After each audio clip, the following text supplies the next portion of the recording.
Hello प्यारे साथियों, नमस्कार। Welcome to my YouTube channel history 24/7। आज तारीख है 27 मई। आज के कुछ महत्वपूर्ण जीके जीएस के मोस्ट इंपोर्टेंट क्वेश्चंस को देखते हैं जो आपके आने वाले all one day exam, RRB, NTPC, SSC के ऑल एग्जाम, यूपी के एग्जाम के लिए बहुत ही ज्यादा इंपॉर्टेंट रहेंगे। तो चलिए प्यारे साथियों, क्वेश्चनों के एक्सप्लेनेशन को देखते हैं। तो सबसे पहला क्वेश्चन हमारा, रॉलेट एक्ट कब पारित हुआ? तो रॉलेट एक्ट कब पारित हुआ? तो रॉलेट एक्ट पारित हुआ सन 1919 में। कब पारित हुआ प्यारे दोस्तों? सन 1919 में रॉलेट एक्ट पारित हुआ। अगर आपसे पूछ ले 1919 में और क्या हुआ है, तो जलियांवाला बाग हत्याकांड 13 अप्रैल सन 1919 में अमृतसर में हुआ था। तो जलियांवाला बाग हत्याकांड कब हुआ था? सन 1919 में। जलियांवाला बाग हत्याकांड, जलियांवाला बाग हत्याकांड जो कि हुआ था अमृतसर में। इसमें जनरल डायर ने भारतीयों पर गोली चलवाई थी। 13 अप्रैल सन 1919 को यह हुआ था। जलियांवाला बाग हत्याकांड कब हुआ था? 13 अप्रैल सन 1919 में। अगर आपसे नेक्स्ट क्वेश्चन पूछ लिया जाए कि लाहौर अधिवेशन कब हुआ था, तो लाहौर अधिवेशन कब हुआ था? सन 1929 में हुआ था लाहौर अधिवेशन। 1929 में हुआ था क्या? लाहौर अधिवेशन प्यारे साथियों। लाहौर अधिवेशन सन 1929 में हुआ था। अगर आपसे पूछ लिया जाए ये किसकी इसकी अध्यक्षता किसने की थी, तो सन 1929 में लाहौर अधिवेशन हुआ था। इसकी अध्यक्षता जवाहरलाल नेहरू ने की थी और इसमें पूर्ण स्वराज की मांग की गई थी। तो इसकी अध्यक्षता किसने की थी? जवाहरलाल नेहरू ने। जवाहरलाल नेहरू ने इसकी अध्यक्षता की थी और इसमें किसकी मांग की गई थी? पूर्ण स्वराज की मांग की गई थी। पूर्ण स्वराज की मांग की गई थी। पूर्ण स्वराज की मांग की गई थी। यानी 1919 में रॉलेट एक्ट पारित हुआ। 13 अप्रैल सन 1919 को जलियांवाला बाग हत्याकांड कहां पर हुआ? अमृतसर में हुआ। अगर आपसे पूछ ले कि 1929 लाहौर अधिवेशन कब हुआ, तो सन 1929 में लाहौर अधिवेशन हुआ। जवाहरलाल नेहरू की अध्यक्षता में इसमें पूर्ण स्वराज की मांग की गई। चलिए प्यारे दोस्तों, नेक्स्ट क्वेश्चन देखते हैं। नेक्स्ट क्वेश्चन हमारा है, पेनिसिलिन की खोज किसने की? तो पेनिसिलिन क्या है? ये खोजा गया सबसे पहला एंटीबायोटिक है पेनिसिलिन। अगर इसकी खोज के बारे में पूछा जाए तो ये किसकी खोज की है? अलेक्जेंडर फ्लेमिंगम ने। अलेक्जेंडर फ्लेमिंगम ने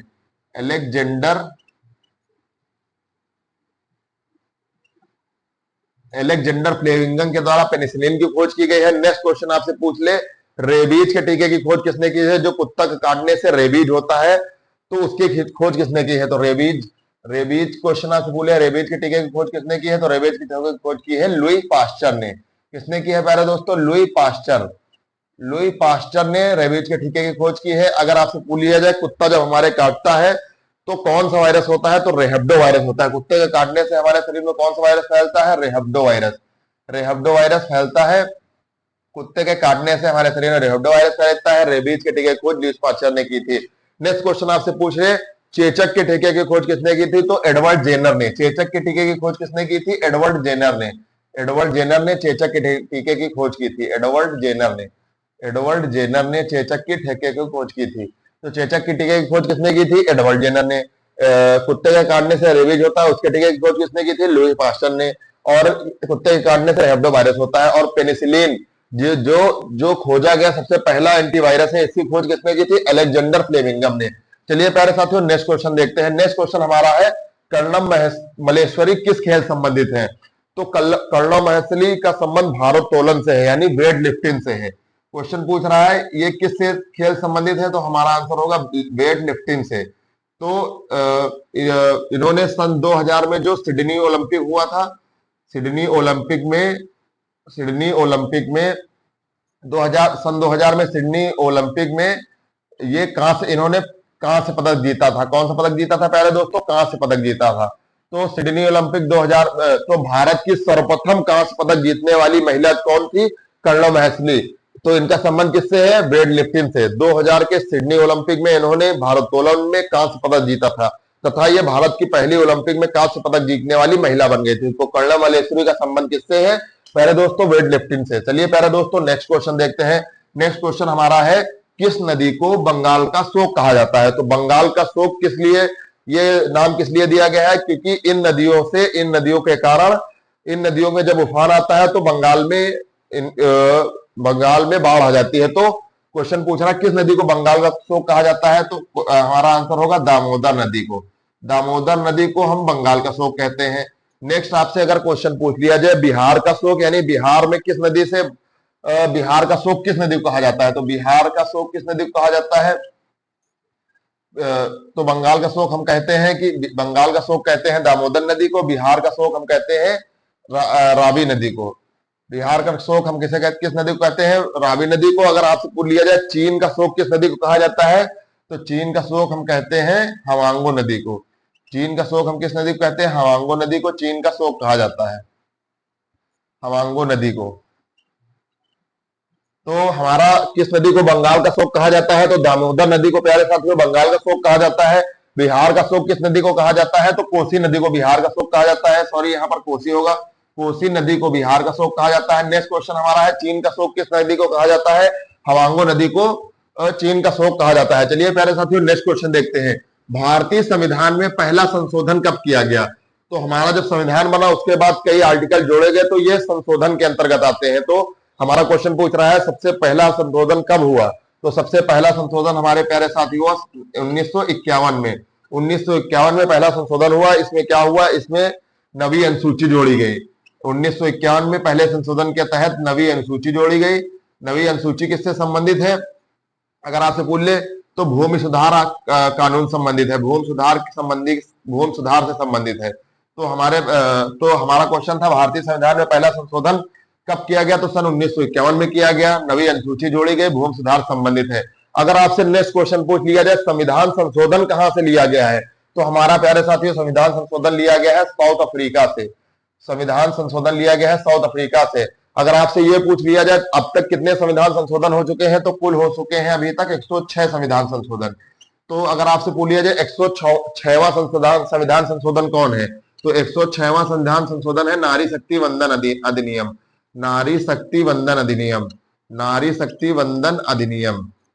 तो नारी शक्ति वंदन अधिनियम 106वां संविधान संशोधन है। तो हमारा क्वेश्चन क्या था? भारतीय संविधान में पहला संशोधन कब किया गया? तो 1951 में किया गया। नवी अनुसूची जोड़ी गई जो कि भूमि सुधार से संबंधित है। अब आपसे क्वेश्चन पूछ लिया जाए कि संविधान संशोधन कहां से लिया गया है संविधान में, तो लिया गया साउथ अफ्रीका से। अब पूछ लिया जाए अभी तक कितने संविधान संशोधन हुए हैं, तो अभी तक 106 संविधान संशोधन हुए हैं। 106वां संविधान संशोधन कौन है? नारी शक्ति वंदन अधिनियम 106वां संविधान संशोधन है। चलिए प्यारे साथियों नेक्स्ट क्वेश्चन देखते हैं। नेक्स्ट क्वेश्चन है हमारा, यूक्रेन की राजधानी का क्या नाम है? तो यूक्रेन की राजधानी का नाम है कीव। यूक्रेन की प्यारे साथियों राजधानी का क्या नाम है? कीव। नेक्स्ट आपसे पूछ लिए अगर बेल्जियम की राजधानी का क्या नाम है, तो बेल्जियम की राजधानी का क्या नाम है? बेल्जियम। बेल्जियम की राजधानी का क्या नाम है? ब्रुसेल्स। ब्रुसेल्स बेल्जियम की राजधानी का नाम है। अगर आपसे पूछ ले अजरबैजान की राजधानी का क्या नाम है? अजरबैजान की राजधानी का नाम है बाकू। अजरबैजान की राजधानी का क्या नाम है? बाकू। अजरबैजान की राजधानी क्या है? बाकू। बाकू। और अगर आपसे पूछ ले कि बांग्लादेश की राजधानी क्या है? ढाका। तो यूक्रेन की राजधानी है कीव, बेल्जियम की राजधानी है ब्रुसेल्स और अजरबैजान की राजधानी है बाकू। अगर आपसे पूछ ले अंकारा की क्या राजधानी है? अंकारा की है तुर्की। तुर्की, यहाँ पर मुद्रा चलती है लीरा। तो अंकारा की है तुर्की, अजरबैजान की है बाकू, बेल्जियम की है ब्रुसेल्स, यूक्रेन की है कीव। चलिए प्यारे साथियों नेक्स्ट क्वेश्चन देखते हैं। नेक्स्ट क्वेश्चन हमारा, सूचना का अधिनियम किस वर्ष लागू हुआ? तो सूचना का अधिनियम किस वर्ष लागू हुआ? तो ये लागू हुआ है 12 अक्टूबर सन 2005 को। 12 अक्टूबर सन 2005 को सूचना का अधिनियम लागू हुआ। नेक्स्ट अगर क्वेश्चन आपसे पूछ लिया जाए जीआई टैग अधिनियम कब लागू हुआ? तो जीआई टैग अधिनियम हमारे प्यारे साथियों लागू हुआ है। जीआई टैग अधिनियम 1999 के तहत हमारा लागू हुआ है 2003 में। अगर आपसे नेक्स्ट क्वेश्चन पूछ लिया जाए कि सर्वप्रथम किसे जीआई टैग दिया गया, तो जीआई टैग सर्वप्रथम मिला है पश्चिम बंगाल की चाय को मिला है। पश्चिम बंगाल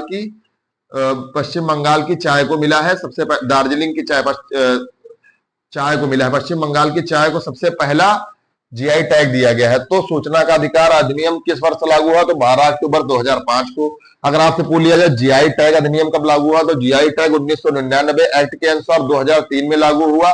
और सबसे पहला जीआई टैग किसे मिला? दार्जिलिंग की चाय को। किसको मिला? दार्जिलिंग की चाय को दिया गया। दार्जिलिंग की चाय को दिया गया। चलिए प्यारे साथियों नेक्स्ट क्वेश्चन देखते हैं। नेक्स्ट क्वेश्चन हमारा है, ऑस्टियोपोरोसिस का संबंध किससे है? जहां तक हमें मालूम होना चाहिए, ऑस्टियो का मतलब होता है हड्डियां, पोरोसिस माने उनका कमजोर होना। ये हड्डियों का कमजोर होना है, तो इसका संबंध है हड्डियों से। हड्डी कमजोर होने से संबंध है। और हड्डियां हमारी किससे कमजोर होती हैं? तो हड्डियां हमारी कमजोर होती हैं विटामिन डी की कमी से। हमारे शरीर में जब विटामिन डी की कमी होती है, वयस्कों में ऑस्टियोपोरोसिस नामक रोग हो जाता है। तो किसमें हो जाता है यह रोग? विटामिन डी की कमी से हो जाता है। और किसमें हो जाता है? वयस्कों में। वयस्कों में विटामिन डी की कमी से ऑस्टियोपोरोसिस नामक रोग हो जाता है। अब आपसे पूछ ले विटामिन डी का रासायनिक नाम क्या है, तो यह है कैल्सीफेरॉल।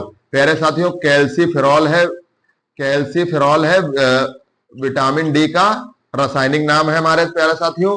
कैल्सीफेरॉल विटामिन डी का रासायनिक नाम है। नेक्स्ट क्वेश्चन अगर आपसे पूछ ले, बच्चों में विटामिन डी की कमी से कौन सा रोग होता है, तो विटामिन डी की कमी से कौन सा रोग होता है? ये होता है रिकेट्स। इसे सूखा रोग भी कहते हैं। ये रिकेट्स नामक रोग हो जाता है बच्चों में।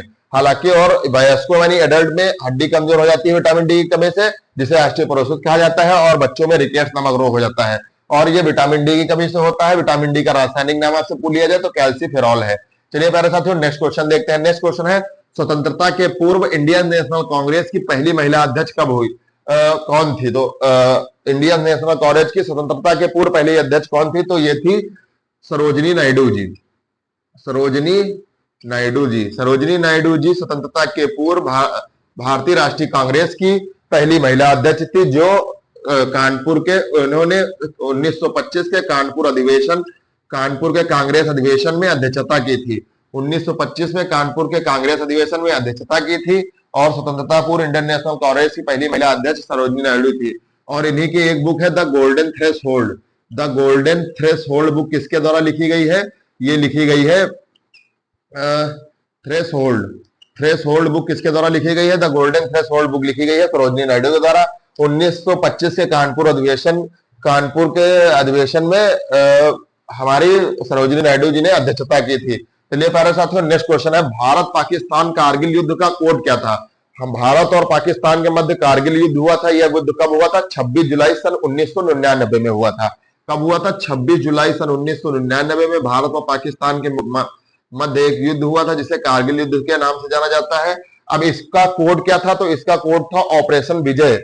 ऑपरेशन विजय था। क्या कोड था? ऑपरेशन विजय। ऑपरेशन विजय के नाम से यह युद्ध हुआ था। अभी अगर हाल ही का क्वेश्चन पूछ लेगा कि 7 मई 2025 को भारत ने पाकिस्तान के 9 आतंकी ठिकानों को ध्वस्त किया, ये किस ऑपरेशन के तहत किया? तो ये ऑपरेशन सिंदूर के तहत किया। किस ऑपरेशन के तहत किया? ऑपरेशन सिंदूर के तहत। ऑपरेशन सिंदूर। तो ऑपरेशन सिंदूर हमारा कब हुआ? 7 मई 2025 को हुआ। ये हाल ही का क्वेश्चन है करंट अफेयर का। तो 7 मई 2025 को हमारा ऑपरेशन सिंदूर हुआ। भारत ने पाकिस्तान के 9 आतंकी ठिकानों को ध्वस्त कर दिया, और भारत और पाकिस्तान के मध्य 26 जुलाई सन 1999 में कारगिल युद्ध हुआ, जिसे ऑपरेशन विजय के नाम से जाना जाता है। चलिए प्यारे साथियों, नेक्स्ट क्वेश्चन देखते हैं। नेक्स्ट क्वेश्चन है, एक्सरे की खोज किसने की थी? तो एक्सरे की खोज हमारे प्यारे साथियों की थी रॉटजन ने। रॉटजन ने एक्सरे की खोज की थी। अगर आपसे पूछ लिया जाए कि इलेक्ट्रॉन की खोज किसने की थी, तो इलेक्ट्रॉन की खोज की थी जे थॉमसन ने। इलेक्ट्रॉन की खोज किसने की थी? थॉमसन ने। अगर आपसे पूछ लिया जाए प्रोटॉन की खोज न्यूट्रॉन की खोज किसने की थी? न्यूट्रॉन की खोज की थी चैडविक ने। तो चैडविक ने न्यूट्रॉन की खोज की थी। चैडविक ने न्यूट्रॉन की खोज की थी। इलेक्ट्रॉन की खोज थॉमसन ने की थी, और एक्सरे की खोज की थी रॉटजन ने। रॉटजन, इन्हें फिजिक्स का पहला नोबेल पुरस्कार मिला था। ये फिजिक्स का पहला नोबेल पुरस्कार पाने वाले साइंटिस्ट थे। इन्होंने एक्सरे की खोज की थी। इलेक्ट्रॉन की खोज की थी थॉमसन ने। न्यूट्रॉन की खोज की थी चैडविक ने। और लास्ट क्वेश्चन है, भारत का सबसे प्राचीन हाईकोर्ट कौन सा है? तो भारत का सबसे प्राचीन हाईकोर्ट है कौन सा? 1861। कौन सा है? कलकत्ता हाईकोर्ट। कलकत्ता हाईकोर्ट भारत का सबसे प्राचीन हाईकोर्ट है। कलकत्ता हाईकोर्ट। कलकत्ता हाईकोर्ट भारत का सबसे प्राचीन हाईकोर्ट है। तो अब नेक्स्ट क्वेश्चन अगर आपसे पूछ लिया जाए, इलाहाबाद हाईकोर्ट की स्थापना कब हुई थी? तो इलाहाबाद हाईकोर्ट की स्थापना प्यारे साथियों सन 1866 में इलाहाबाद हाईकोर्ट की स्थापना हुई थी। इलाहाबाद हाईकोर्ट की स्थापना हुई थी। इलाहाबाद हाईकोर्ट की स्थापना सन 1866 ईस्वी में हुई थी। नेक्स्ट क्वेश्चन अगर आपसे पूछ लिया जाए कि हाल ही में कौन सा हाईकोर्ट की स्थापना हुई है, तो सन 2025 में हुई है अमरावती हाईकोर्ट की स्थापना। अमरावती हाईकोर्ट की स्थापना। अमरावती हाईकोर्ट की स्थापना सन 2025 में हुई है। 1866 में इलाहाबाद हाईकोर्ट की स्थापना हुई थी। 1861 में कलकत्ता हाईकोर्ट की स्थापना हुई थी।